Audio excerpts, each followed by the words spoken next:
Hi guys, welcome to our video number 3 of Q&A series. So another common question that nowadays almost every student is asking is, because of recent IFO April 2025 updates, that shall we move to II May 2025 or II next attempt planning?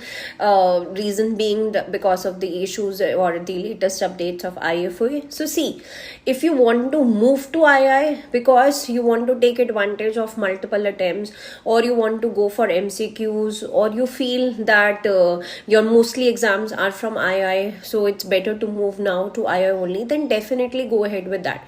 But if you are just moving to II because of this reason that you are confused about IFO updates, that should not be the reason, because this time this issue has arisen, but most probably it will be resolved with this coming diet.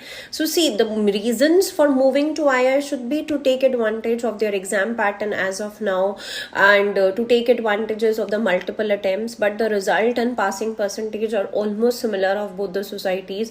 And one major issue if you strictly shift to II is that you don't know whether this pattern will continue indefinitely or not, first thing. And second thing, we will not get exemption from IFOA in case we want to move to IFOA later stage.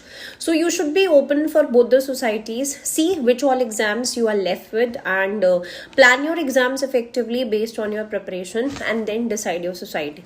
In case you have 2 exams from IFOA, you can come directly to II society without giving ACET, or if you wish to take II membership because you don't have 2 exams from IFOA, you can take ACET membership. So you can take II membership by applying for ACET. So it's up to you, but yes, basically considering IFOA negative things, if you want to move to II, that should not be there. You should consider the positive features associated with movement of II, and then you can plan depending on your number of exams left, number of exams that you have cleared, and exemption and everything.